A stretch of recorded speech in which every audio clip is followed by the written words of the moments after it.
time to wake up. It's time to wake up. It's time to wake up. It's time to wake up. All right, thank you very much. I didn't expect such an introduction. So please have a seat wherever you want. So maybe I'll tell a bit about what you do in life and you'll complete me. So Olaf, Deutschbein, you're the head of the Berlin office at UNIDO, which is the United Nations Industrial Development Organization. Marco, Lescher, you're the director of supply chain, operations, customer care and sustainability at Nespresso, Germany. And Constance, Hybsier, you're associate director of sustainability at the CCEP, which is the name for Coca-Cola Europacific partner, which is different from the Coca-Cola company. All right, so we spoke about this a lot. So here we are. And so, yeah, so as you said, we work a lot on the carbon scope 3 footprint with many global corporations. And usually, well, not usually, quite every time, this carbon scope 3 footprint amount for like between 80 and 90% of every footprint of every company. So that's a huge, huge topic. And so here today, I'm really excited to have this conversation on how you tackle it, I mean, practically, because it's always very easy to have 150 slides from any global big advising corporation, but then you need to do it. And so that's what's interesting today. So how do you do it? Maybe we could start with you, Marco, on the theme of transparency, because it's a major topic in how you make it concretely. How do you get transparent enough to work with others? So how do you build with the consumers on the one hand and the farmers on the other hand? How do you design the frame for good partnerships with this transparency you build? Yeah, maybe I can start as well with what we're facing at the moment, and that is basically coffee at risk. So what we're seeing is really with climate change that coffee is threatened by climate, by global warming overall, and that it's much more difficult to grow coffee in the fields or in the areas we're currently doing. And basically giving a little bit of context for Nespresso. We're working together with 150,000 farmers, so to get a little bit of perspective in over 18 countries. And its scope 3 was always, let's say, on the table because providing or producing a high quality coffee needs to have really a great basis, and that's basically the farmers and the coffee farms. And that's where we started in 2003 already with creating the AAA program. And that was the first phase, let's say, of transparency, really working together with the farmers and saying 3 A's, AAA, working on quality, on sustainability, and of course on productivity for the farmers. And we've created this program not alone, because I think alone is always difficult. So collaborations was always in the center of what we do. And we created this program together with Rainforest Alliance. And we celebrated the 20th anniversary on this. And coming back to the transparency, so when we look today at what is Scope 3, Scope 1, Scope 2, when you look at a cup of coffee or a cup of espresso, for example, 60% of the carbon emissions is already in the coffee growing, so when producing the coffee in the coffee fields. And that's where we need to focus on when it comes to climate change, and where we try with life cycle analysis to really get the idea what is helping and what is not helping. And one of the major factors we're seeing there at the moment is that we need to transform these AAA farms, which have already a good, let's say, connection to how we work together with nature, to even get this further in a transformation process to regenerative agriculture. And that means completely working differently on the coffee farms, with agroforestry, with water management, with whatever I do with fertilizers. So it's a different approach really to coffee farming. And that is where we see our approach as well as our pioneering approach at Nespresso, putting this to the next level and really bringing transparency on what is being done on coffee farming and providing this transparency as well to consumers. All right, and I just are the farmers an actual part of all this process? I mean, of course they are a part of this, but are they, voluntarily? Do they find an incentive on that? Yeah, exactly. Yeah. So there is, of course, one big incentive, first of all, in the AAA program. We have over 600 agronomists on the ground. So really experts helping the coffee farmers to understand how they can better grow coffee, how they can be more sustainable, how they can work as well with soil, how they can make their part in doing this. And of course, give understanding that it's not just a monoculture where you just plant coffee trees, but you have shade trees, you have fruit trees intercropped basically with the coffee trees. And that's one important part where, of course, they get incentives for being part of the AAA program, a certification basically. And of course, there are premiums for then engaging in Rainforest Alliance certificates. And of course, besides these directly connections, then of course, technical assistance, putting money in there as well. Yeah. Right, that's fascinating. What is interesting too is that actually we do the same. It's maybe the future just to have local experts by the hundreds, very technical and fast experts. We have ourselves 430 experts in 90 countries, and so it's really about getting in the value chains and not just treating everything from Europe with slides and really going on the field to transform. I think at Nespresso, that's what we see as important is a direct connection to the farmer. No? So it's not something where we just, let's say, buy off the market. It's basically going and developing this partnership and really listening to the farmers, what is important and where can we find that moment where we need to support, but as well give back what is important. So that is the direct connection to these 150,000 farmers is important. It's a huge task, of course. But of course, we're not alone on this. We have partners like Rainforest Alliance, like Fairtrade, for example, when it comes more to living income and building transparency as well on the payment. So you share the knowledge too. You share the knowledge with other entities. Exactly. Yeah. Okay. Yeah. So there's Nespresso as well a bigger collaboration when it comes to coffee growing. Of course. There are Rainforest Alliance, there's Fairtrade, there is, for example, the Cornell Lab, when we talk later maybe as well about biodiversity. So does it all matter what we do on the farms when it comes to biodiversity? There we can see that we not only measure, let's say, output, so we planted these trees, we did this and that, but we really see the impact that farms are healthier and that productivity is going up. And that's one part where we have strong partners on a scientific basis, not just partners which we engage on a one-by-one basis, but really long-term partners which accompany us on this route. Yeah. All right, so we'll come to Olaf right after that, because I think that you're collaborating already on some things. So you want to have a word on that? I just want to underline what Marco said. If we talk about Scope 3, this is nothing we solve here in Germany or Europe. We are talking about the production at the beginning of the supply chain, and mainly that is in developing countries. And if we want to achieve progress, we have to see how we can support partners, the governments, but also the local producers in achieving technology for lowering carbon dioxide emissions. So it's really important to have the focus on the partner countries, on the developing countries, in order to see progress here. Just want to underline. Absolutely, you're right. Thank you for that. We'll come back to that right after. So Constance, speaking about incentive and partnerships, how do you manage to transform together with your partners, transform the company, transform what you do, but what they do for you and what they do besides you? What does Scope 3 engagement look like at CCEP? More in practice, really on the field, hands-on. Tell me.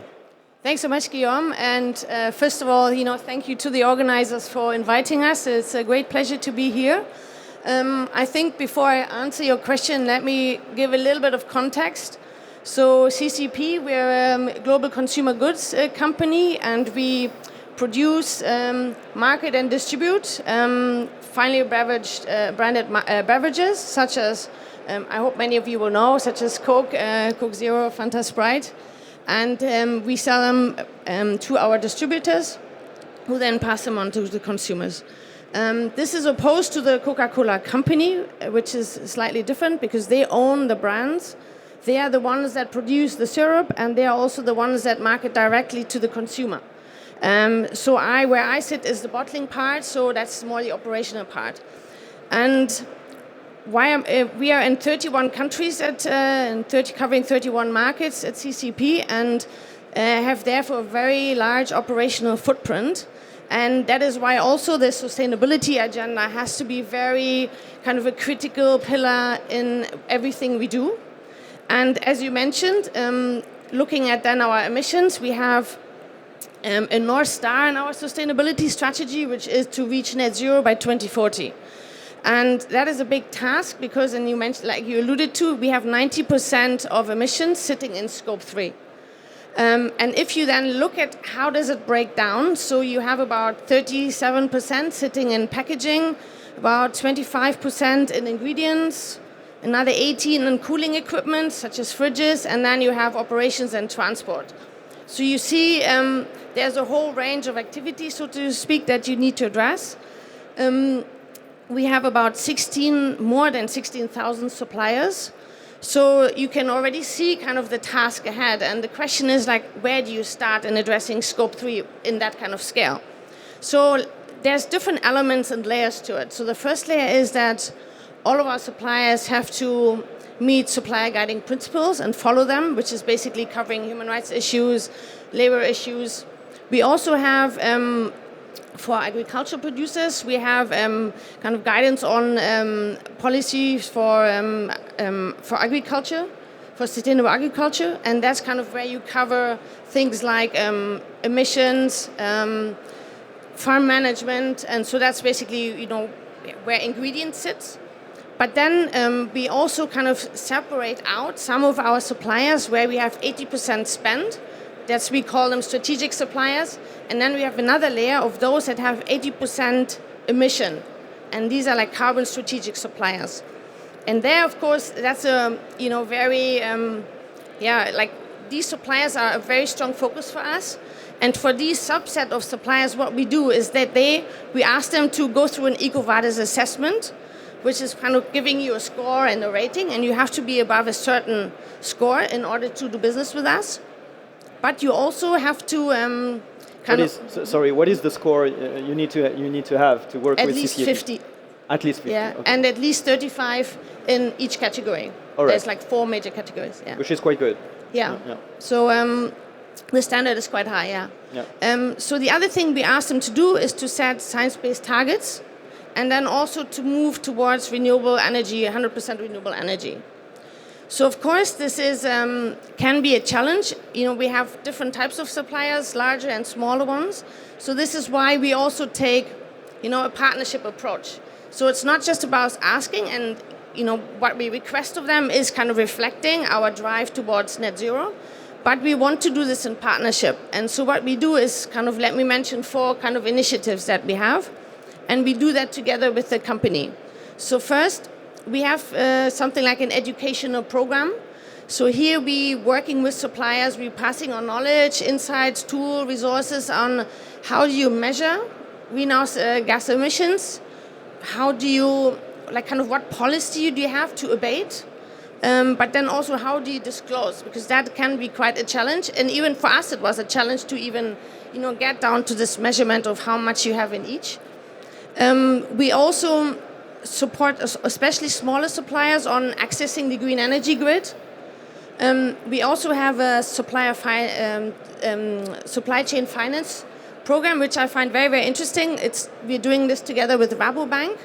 So basically we're using the credit power of CCP to give our suppliers better credit ratings. So suppliers, basically, if they have certain ESG targets and certain KPIs that are achieved, you will be able to get a better credit rating from Rabobank. So it's basically a win-win on all sides, because they meet targets that are important to reach net zero and reduce scope 3. And on the other hand, for them, it's a better access to credit. But then also we are moving more towards supplier-specific emission factors.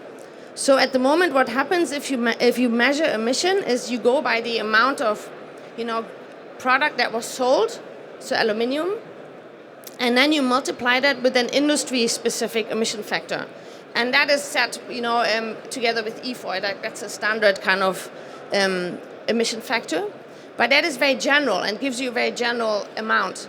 So what we're moving towards is to be more supplier-specific. So what we see with some of our suppliers, when they use, let's say, more accurate and like toned emission factors, there's much more reduction.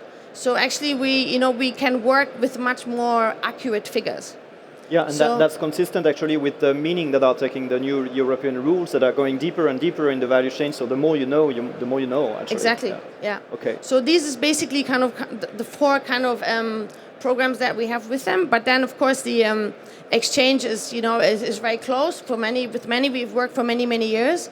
And that's why it's also we're seeing that the suppliers are very much also moving along. Like before, there's of course everything evolved, and now we see that in the among suppliers there's a very kind of positive. We want to work on these topics with you. So it's become much easier to work on this topic as well.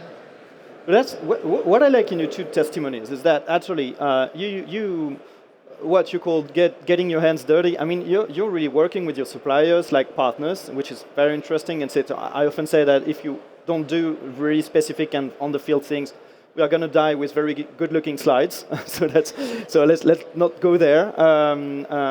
But it's very striking how.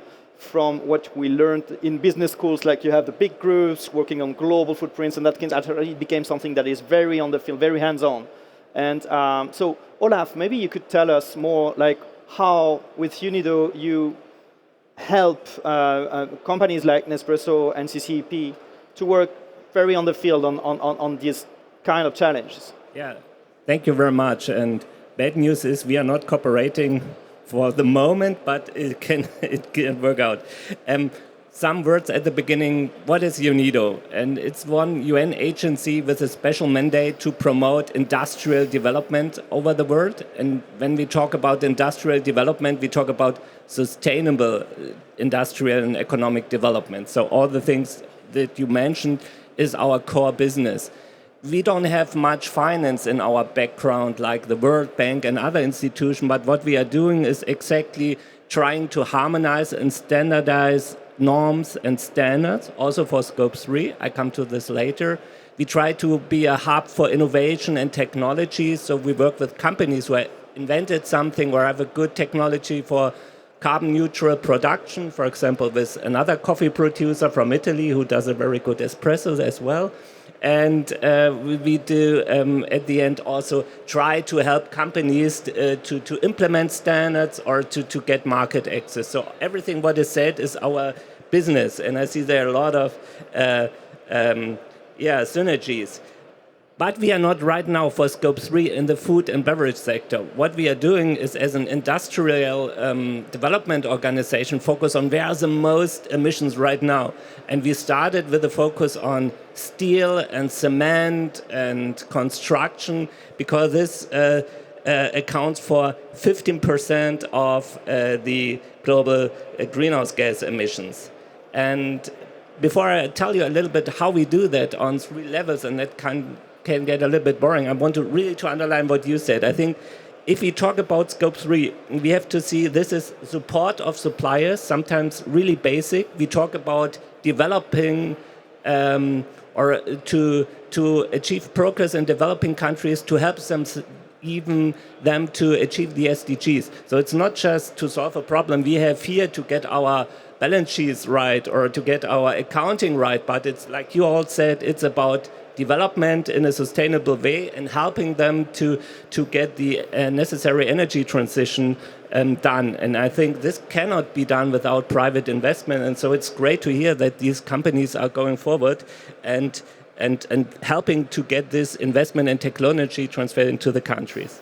So what we're doing is now on a global level to try to get what Constance said, to get obstacles in how you account it, how is the methodology, to get there a more harmonized standard so everybody can rely on it and can comply on it, and there's more transparency in the market and also for consumers and companies to compare products. So if we have all the same methodology, we know what is carbon dioxide emissions are in the products, and we can even focus our approaches on that. And I could tell you now a lot how we do it, but perhaps you asked me and I skipped that.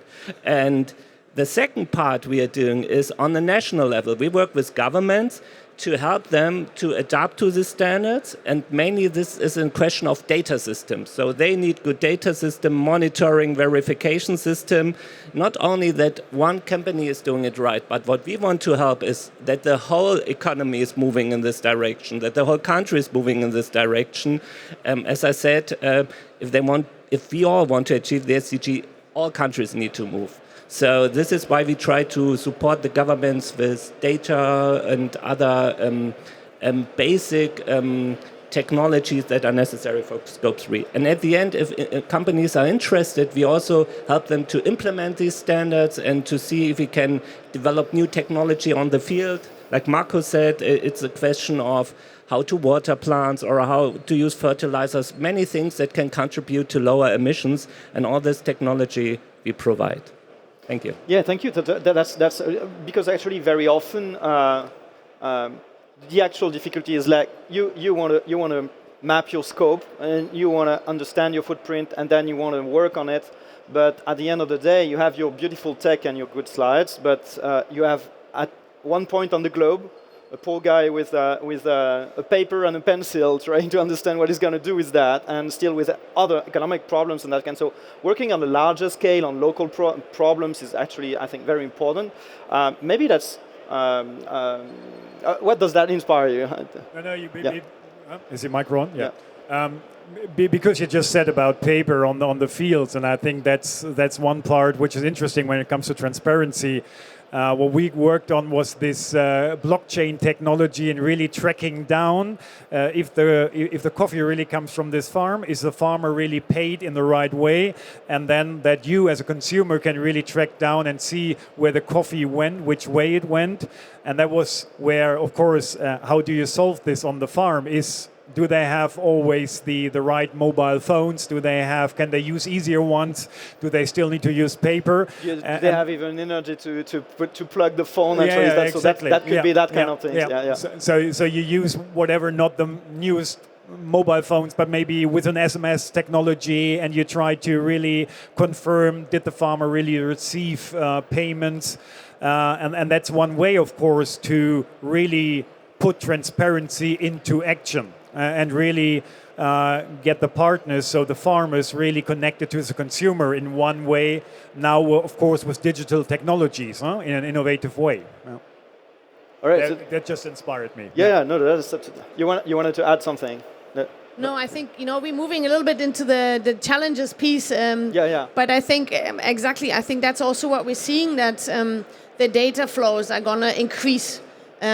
Because it's going to be more complex. Now we see also through EU regulations that you will, the disclosure and the detail that is needed is going to require a lot more data. And that means also from our side, we need accurate data on an annual basis. And that is kind of also the challenge that, and what Olaf alluded to, that there's different standards and methodologies to measure. So if you different suppliers, measure differently, that, of course, gives you, it doesn't give you that accurate figure that you might need. And so that's why the standardization, common methodology is, I think, a very important part of this conversation. No, I agree with everything. Yeah, you agree. You want to agree.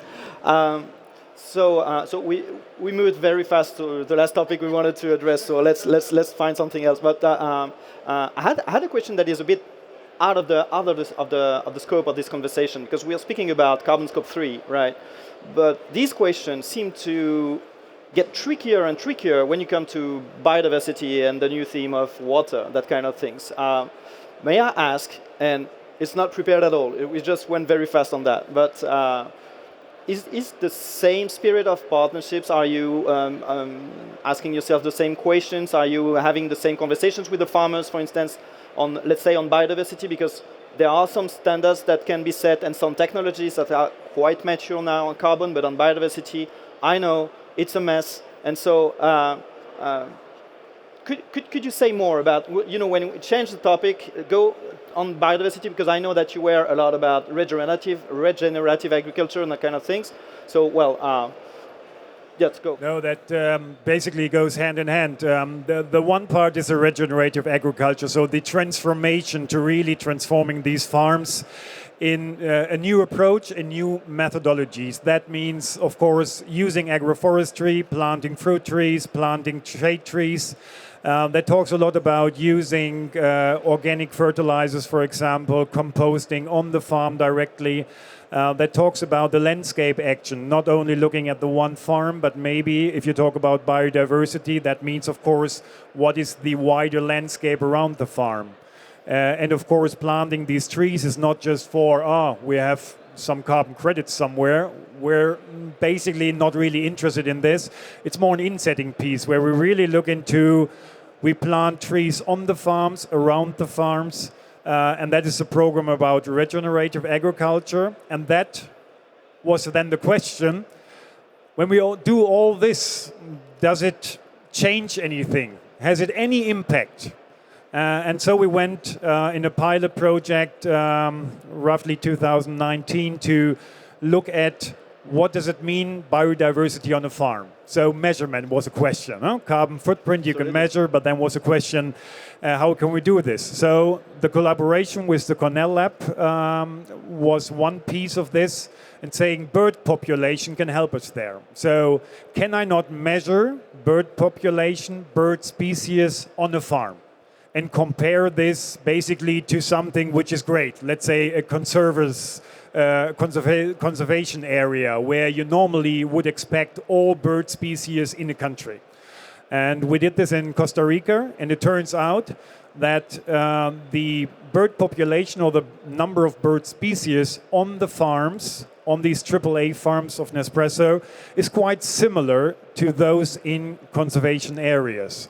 And that was, I would not say the first time, but it was really like seeing that impact really on paper and seeing that we're going the right way, that our approaches on working this agroforestry way in now, of course, step by step turning into really regenerative agriculture with cover crops, with working with the soils, with composting, turns out to be the right path. And I think it's still maybe, I'm not an expert on biodiversity indexes, but the Cornell Lab developed, together with another partner, the Biodiversity Progress Index. And that is one measurement where you can really track down the number of bird species. And it shows us that that is really something where we cannot just say, we planted these trees around there, but we can surely say, this is the impact we're doing here. And it shows us that that is the right approach. And I would say climate change, is one piece, but we're seeing a more dramatic piece, of course, on biodiversities, with more and more species just vanishing from the earth. And it's, of course, important for great, high-quality coffee to have a healthy ecosystem around us, with a lot of insects, with a lot of birds, with a really, let's say, healthy environment, which is important for this. Yeah, so that's actually business risk management also. So that's and I have another question with yeah. Exactly, it's of course something, of course, securing the right coffee for our consumers and of course for our business is of course the part where we of course need to secure, and biodiversity is not only just nice for, let's say, keeping nature alive, but it's of course important as well for the business as one of the business continuity measures. Certainly, it's one piece of this. Yeah. So that's and then I go to you, but I don't know if you know that, but so we help also companies to set up roadmaps on biodiversity, and especially because there is no standard, there is a complexity that has to be built, and I don't know if you know that, but although like 70% of the global corporations are claiming that they work on biodiversity and they have a strategy on that, and still you seem far beyond that, less than 16% have actually measured anything related to biodiversity globally. So that's a huge gap between what we need and what is actually done. And so So this is leading to my second question, and if you don't mind, I'd like you to answer to the two questions in a row right after that. So in Europe, there is a new legislation that has been voted, I think, like 3-4 weeks ago. That is the CSDDD. And the CSDDD is about the digital passport footprint, and you're in an industry that might be amongst the last ones that will be impacted by that. But still, it's creating a standard for many industries, but it's also maybe painful for some industries that have already worked in an odd way, already work on the topic, to then adapt to what is asked right now. How do you position amongst that? Is that a progress? Do you think it's a progress? Do you think it's something that is going to slow you down? Is that a good thing because the whole sector will have to move and then you'll adapt and that's not that painful? How do you see that? I think we're at the point already with a lot of regulations coming in, and of course seeing how can I standardize and how can I put them together or harmonize. I think when it comes to due diligence, and we in Germany, of course, had this law already with the Lieferketten-Sorgfaltspflichtengesetz, so a famous word on this. And of course, it has always been, let's say, seen as a bureaucratic monster, let's say a little bit, like, oh, we need to do this on top. But what we can see is that the approach of doing risk management and looking at certain areas, certain clusters, certain regions, gives or pays into the transparency. And of course, it's a bit more work because it's a bit different from the way we did this before, working directly with farmers. I think we have a good standard and a good basis to work on. I think it can help us to find, and that is one part, more an industry approach or a harmonized approach. Huh? Okay.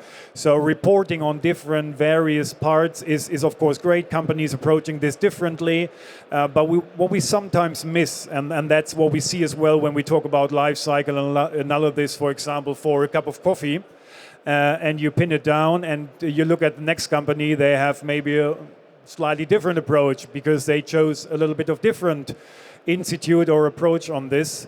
Of course, they all use the same ISO standard to pin a life cycle and all this down.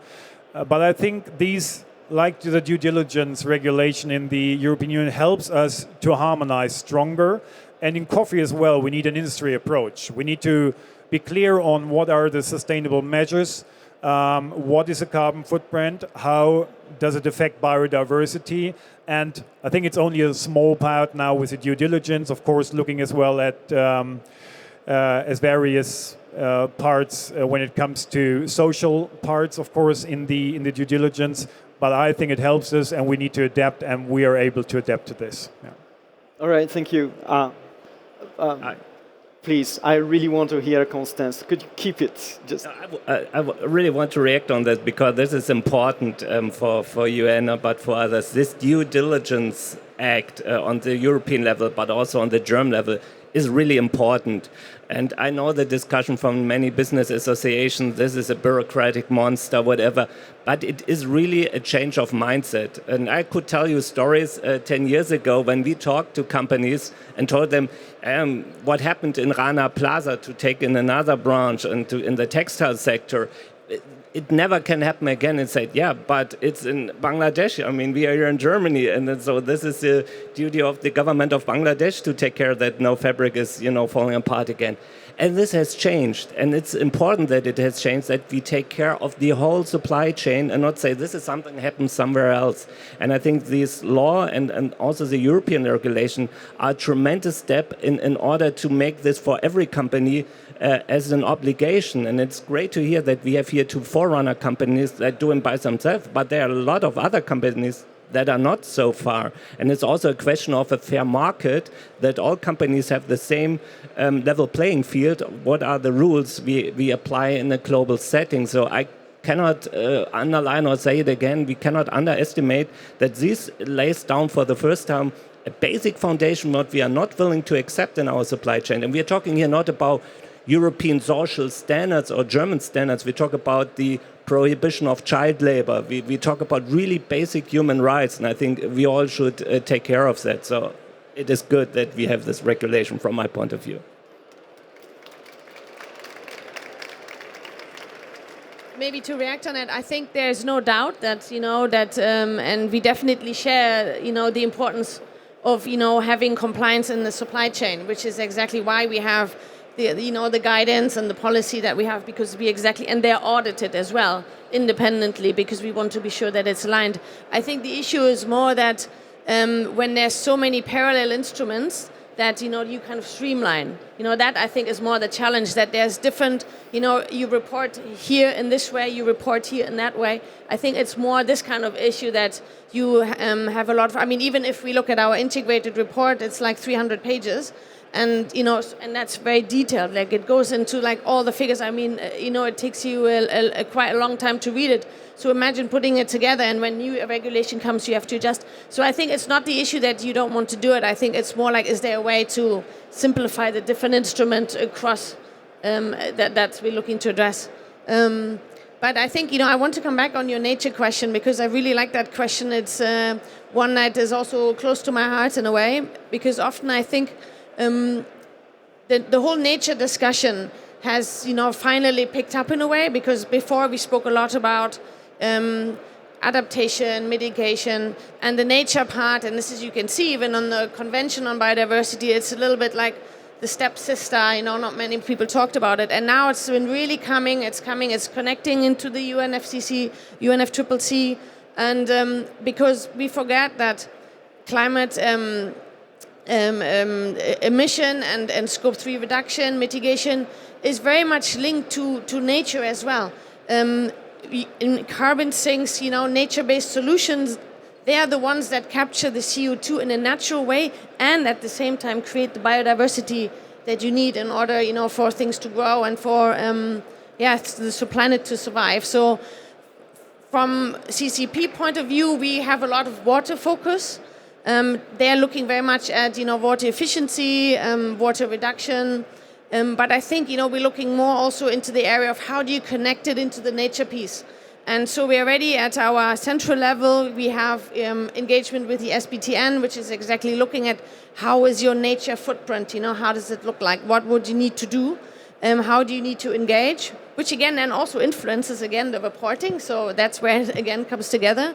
But in order to have look more in depth what you can do, and so we're looking even within our own Germany portfolio, which is the portfolio that I can influence. What can we do to connect this nature part, which at the moment is a bit separate, into the climate part, because they go hand in hand. So very much see this as a very important development. Yeah. All right. Thank you. I'm a bit dry. Maybe we could go through some questions. Would someone have a question? Yes, please. I don't know if we have a mic. Yeah, give me one. Thank you. First of all, thank you for all the information. It's very, very important and beautiful. Perhaps my question is a little bit general. I don't know, but okay. So you have this big company, worldwide company, and talking about the wedding cake diagram. You're involved in each of the three levels. The biodiversity, society, economy, right? And if we zoom it a little bit more, you're directly or indirectly involved in all the 17 SDGs, right? So, my question is, where do you start, or how do you know where to start if you want to take action, perhaps in your due diligence process or a strategic planning process? How do you prioritize where to begin, right? Should I start? Okay, I think, yes, it's a very good question. Thank you. I think, first there is the challenge, of the SDGs in the sense that they're all interlinked and they're indivisible, right? So there is no prioritization that you can, in this case, make, right? It's more an issue of trade-offs, and synergies, like where, if you impact that, what is the knock-on effect of this?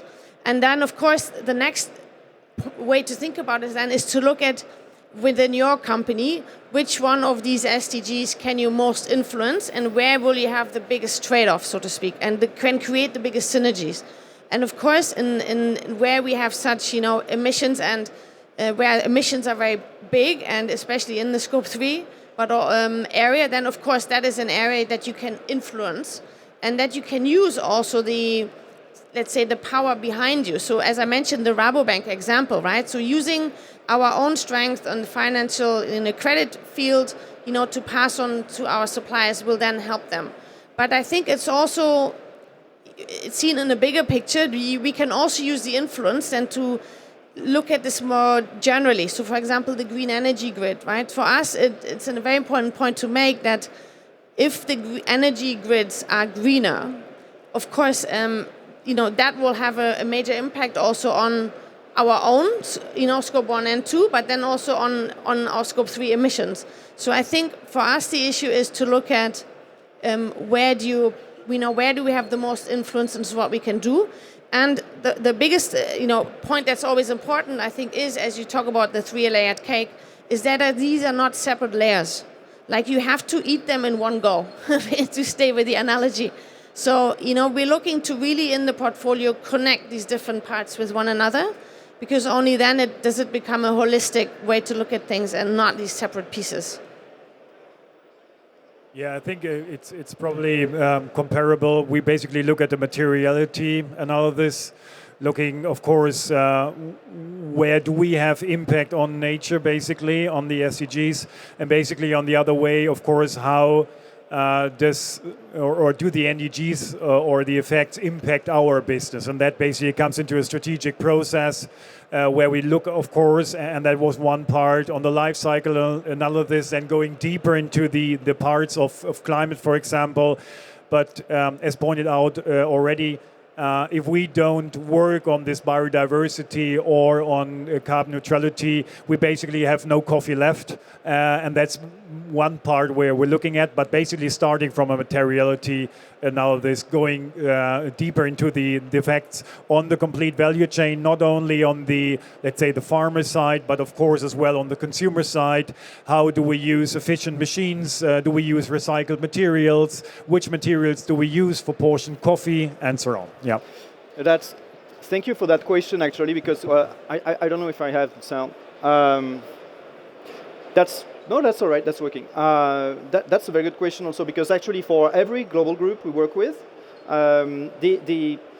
some of the groups have started like you to work like quite a long while ago, because also you're in the food industry, so you had challenges before the others, like textile industry began to move after the Rana Plaza, and so but many industries have started moving at the right ambition, like 12 months ago. And regarding what you were saying, there's a new regulation, like the CSRD in Europe, that is using a tool that is named the double materiality matrix, using exactly what you're speaking about. And that matrix has been, first, just to push forward what you were saying on the importance of the legislation, that double materiality matrix has been forced into many groups that were above 50 million euros of turnover in Europe. And this forced them to see the risks that were actually pending on their business. And so they had, this financial external materiality and the internal impact on nature, and both together give actually a strategic framework for business. And it gives also the framework of the risk for the CFO, for the CMO, for the HR administratives and all that kind of things. So it has been a very good way and very recent way for many companies we work with. I'm speaking about more than 90 global corporations right now. That has been the matrix of, okay, what do we choose first? What should we work on first? Based on, okay, how is it risky for us? And how are we risky for the rest? And it's actually becoming a geopolitical issue for Europe. Actually, it's a positioning right now. And so there is a fight between the US and the SEC and the CSRD in Europe, and China who is starting to design new laws that are even tougher than the CSRD. And that's not because they want to be pretty or kind to the dolphins. It's really because they are seeing the dangers of the national economics. So that's thank you for the question, because I think it's very interesting to understand that. Yes. And may I come to another aspect of this geopolitical question? We see what the companies are doing, but I want to put the focus on the developing countries again. And we all agree that they won't achieve progress without They become more a partner of renewable that, yeah. energy. This is my point. And now I would like to ask you, how much percentage points do you think of total worldwide investment in renewable energies will go to Sub-Sahara Africa, where 600 million people have no energy access at all right now? I mean, if you want to take a guess, it's 1.5%. So 98.5% do not go there where this energy is needed most. And if you talk now to help the suppliers and the company there to be climate neutral, what they really need is also energy. And we need to also talk about how we can organize financial flows that they have the necessary investment for this. And again, I think there the private or voluntary carbon market can play a crucial role. Many companies do a lot, and I think we won't achieve this tremendous amount of investments only with public money or with development aid. We need also to unleash the power of this voluntary carbon market. And I think, again, here we are with simple basic questions on how is the accounting managed. And we all know that these certification schemes are really in a troubled water right now. Many say this is greenwashing, especially if you talk to certain kind of compensation schemes.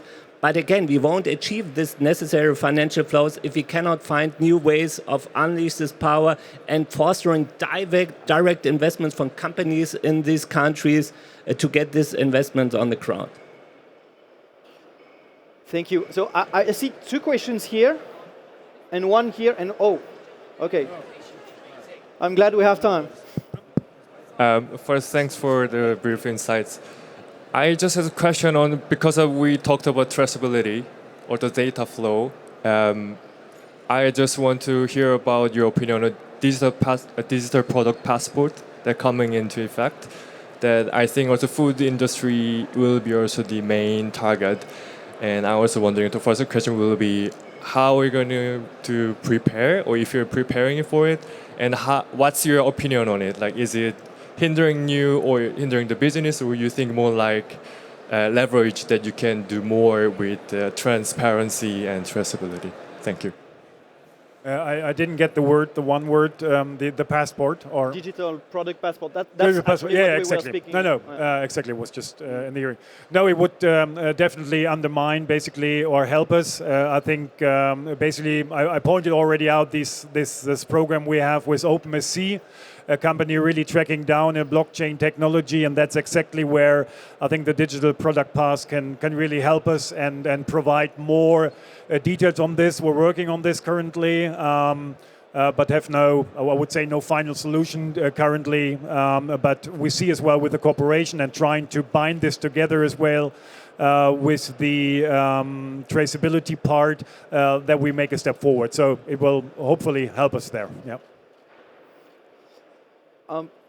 Okay. So maybe one small question, please. Just because I see that they have been waiting for quite a while. Just one. Thank you. I negotiated. You see. Yeah, right here.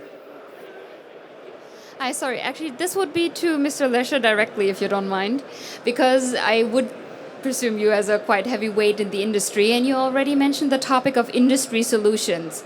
We see that, yes, there are regulations upcoming, but we consider them rather slow in speed on certain industries. So how, as a heavyweight, are you tackling this?